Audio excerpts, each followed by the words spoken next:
నీ పేరేంటమ్మా? హారిక సార్. నీ పేరమ్మా? తేజస్విని సార్. నీ పేరమ్మా? రష్మిత సార్. నీ పేరమ్మా? నీ పేరమ్మా? గౌరీ సార్. గౌరీ. యశస్విని సార్. యశస్వి. యేసుమస్తి. గుడ్. ఏంటి ఏం చూపిస్తారు నాకు? చూపిస్తాను సార్. రండి పదమ్మా. నమస్కారం. నమస్కారం. మా స్కూల్ పేరు డాక్టర్ బిఆర్ఎస్ గురుకులం పాలపాలెం సార్.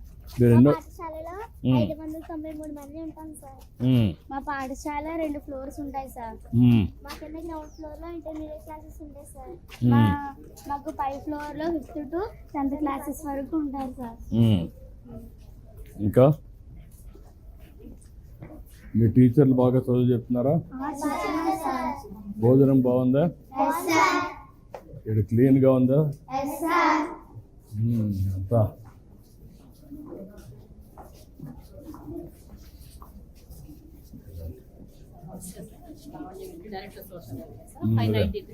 స్టూడెంట్స్ చదువుతున్నారు. 593 అమ్మా.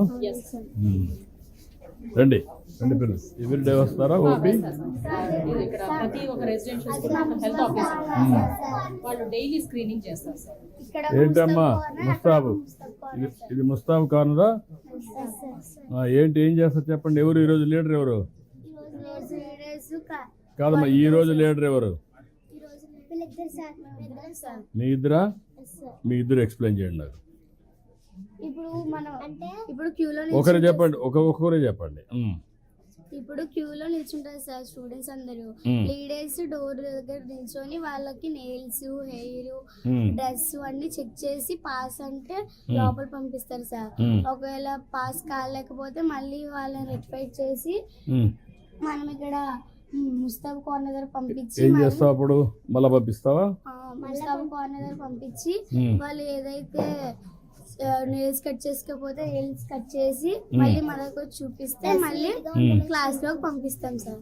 అదిగోండి సార్ అక్కడ అలా చేస్తాం సార్, చూపిస్తాం అక్కడ. ఓకే రండి.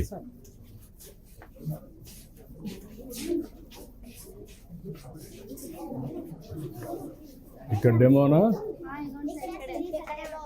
ఇక్కడ వాళ్ళిద్దరు చేస్తున్నారా? ఎట్లా చేస్తున్నారు చెప్పండి అమ్మా. మీరు చేయండి, మీ పని మీరు చేయండి. నమస్కారం అమ్మా. నమస్కారం. మీ పని మీరు చేయండి, మీ డ్యూటీ.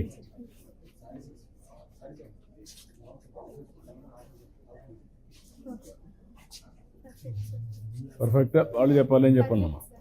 వాళ్ళే చెప్పాల్సింది, ఏం కాదు. వాళ్ళే సూపర్వైజర్లు ఇప్పుడు మీకు. ఓకే.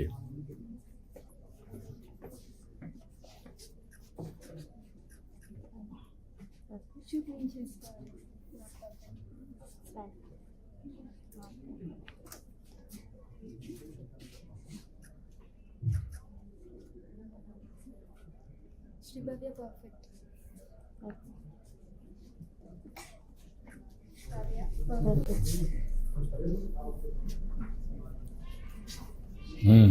మీరు ఎంత టైం పట్టిందమ్మా మీరు నేర్చుకోవడానికి? ఇప్పుడు నిన్నే కదా మేము చెప్పింది మీకు. ఎప్పుడు చెప్పారు మీకు ఇవన్నీ మీ టీచర్స్? ఎప్పుడు మీకు నిన్న చెప్పారు. ఈరోజు మీరు కండక్ట్ చేశారు. మీకు సులభం అనిపిస్తుందా? ఈజీ అనిపిస్తుందా? నీ అభిప్రాయం దీనిపైన ఏంటి? సార్, ఈ ముస్తాబ్ అనే ప్రోగ్రామ్ మా స్కూల్లో మీరు కండక్ట్ చేయడం చాలా హ్యాపీగా ఉంది సార్. దీనివల్ల మేము పర్సనల్ హైజీనిక్గా, ఇంకా సెల్ఫ్ కాన్ఫిడెన్స్, సెల్ఫ్ డిసిప్లిన్, మాలో ఉన్న లీడర్షిప్ క్వాలిటీస్ని పెంచుకోవడానికి మాకు యూజ్ అవుతుంది సార్. సార్, చెప్పమ్మా చెప్పు. ఈ ముస్తాబ్ అనే ప్రోగ్రామ్ని మీరు కండక్ట్ చేశారు కదా సార్. ఇక్కడ మేము మాత్రమే కాకుండా ఊర్లో మేము వెళ్ళిన తర్వాత మా బంధువులకు కానీ, మా ఫ్రెండ్స్కి, ఇంకా మా సిస్టర్స్, బ్రదర్స్కి వాళ్ళకి కూడా చెప్పి వాళ్ళు హైజీనిక్గా ఉండాలనేసి వాళ్ళకి కూడా చెప్తాం సార్. మారుస్తాం సార్. ఏంటమ్మా బాగున్నారా అంతా? ముస్తాబ్ అర్థమైందా? మిమ్మల్ని చెక్ చేశారండి. చేతులు పైకి ఎత్తండి. చెక్ చేసి ఉంటే చేశారా లేదా? ఓకే. ఏంటమ్మా ఏంటి చెప్పండి ఇప్పుడు. ఈ ఫోన్ ఇది బెటర్, అది బెటరా? ఓకే, చాలా సంతోషం ఈరోజు మీ స్కూల్కి రావడం. అది కూడా రాష్ట్రం అంతా ముస్తాబు అనే కార్యక్రమానికి ఇక్కడి నుంచే మీ స్కూల్ నుంచే ప్రారంభిస్తున్నాం. దీనికి మనస్ఫూర్తిగా పిల్లలందరినీ అభినందిస్తున్నా. మిమ్మల్ని చూస్తే ఒక నమ్మకం వస్తూ ఉంది నాకు. భవిష్యత్ అంతా మీదే. రాష్ట్రం బాగుండాలంటే దానికి కావాల్సింది మీరు ఒక ఆస్తిగా తయారు కావాల్సిన అవసరం ఉంది. అది తయారు కావాలని చెప్పి మనస్ఫూర్తిగా ఆకాంక్షిస్తున్నా.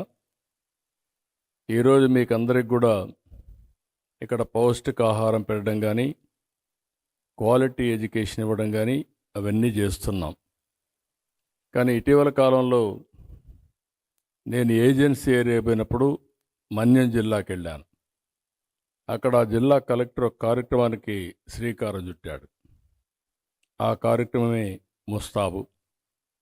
ఈ కార్యక్రమంలో మీరు ఒకసారి చూస్తే చాలా సమర్థవంతంగా పిల్లలలో నాయకత్వ లక్షణాలు పెరుగుతున్నాయి.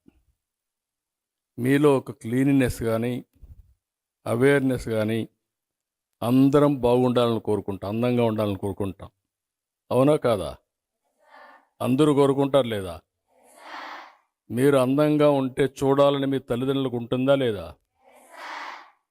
కానీ తల సరిగా దూకోకుండా ఉండడం కరెక్ట్ అంటారా మీరు?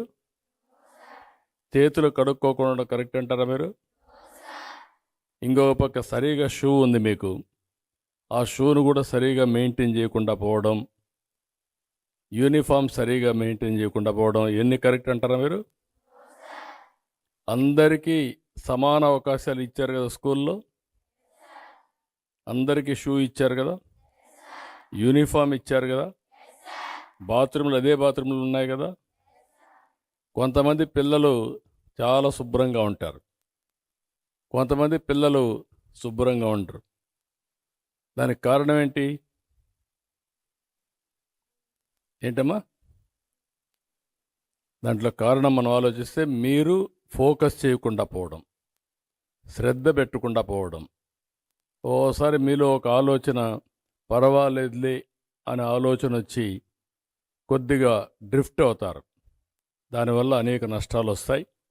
అందుకే ఈరోజు మొత్తం మన గవర్నమెంట్ స్కూల్స్లో 40 లక్షల మంది దగ్గర పిల్లలు ఉన్నారు. ప్రైవేట్ స్కూల్స్లో ఇంకొక 35 లక్షలు ఉన్నారు. 75 లక్షల మంది పిల్లలు ఇంటర్మీడియట్ వరకు చదువుకుంటారు. వాళ్ళందరికీ ముస్తాబు కార్యక్రమం తీసుకొచ్చాం. దీనివల్ల మీలో ఒక సెల్ఫ్ కాన్ఫిడెన్స్ పెరుగుతుంది, ఆత్మవిశ్వాసం పెరుగుతుంది. రెండోది నాయకత్వ లక్షణాలు వస్తాయి. ఇప్పుడు మీ స్టూడెంట్స్నే పెట్టా, ఎవరు మీ టీచర్ సెలెక్ట్ చేస్తారు, ఎవరు బాగా ప్రిపేర్డ్గా ఉంటారో అలాంటి వాళ్ళని మీరే లీడర్స్గా పెట్టుకుంటున్నారు. మిమ్మల్ని చెక్ చేస్తున్నారు. చెక్ చేసిన తర్వాత మీరు కానీ సిద్ధంగా లేకపోతే మళ్ళా ముస్తాబు సెంటర్కి పంపిస్తున్నారు. అవునా కాదా? ఈరోజే ప్రారంభమైంది, అంతేనా? ఇంకా రేపు ఎల్లుంటికి మీకు ఒక అవగాహన వస్తుంది. ఇక్కడ మెయిన్గా గోర్లు సరిగా కట్ చేసుకోవడం, తలదూకొని రావడం, అదే మాదిరిగా భోంచేసిన తర్వాత చేతులు కడుక్కోవడం, ఎప్పటికప్పుడు ముఖం కడుక్కోవడం, ఇవన్నీ వస్తే మీకు ఒక ఫ్రెష్నెస్ వస్తుంది, చదువు మీద శ్రద్ధ వస్తుంది. దానివల్ల మీకు ఒక ఆలోచన విధానంలో మార్పు వస్తుంది. నాయకత్వంలో కూడా అనేక మార్పులు వస్తాయి. తద్వారా మీకు మంచి భవిష్యత్తు ఉంటుంది. ఇప్పుడు మీరందరూ గుర్తుపెట్టుకోవాలి, మీకు అందరికీ పెద్దయినాక మంచి భవిష్యత్తు కావాలనుకుంటున్నారా లేదా?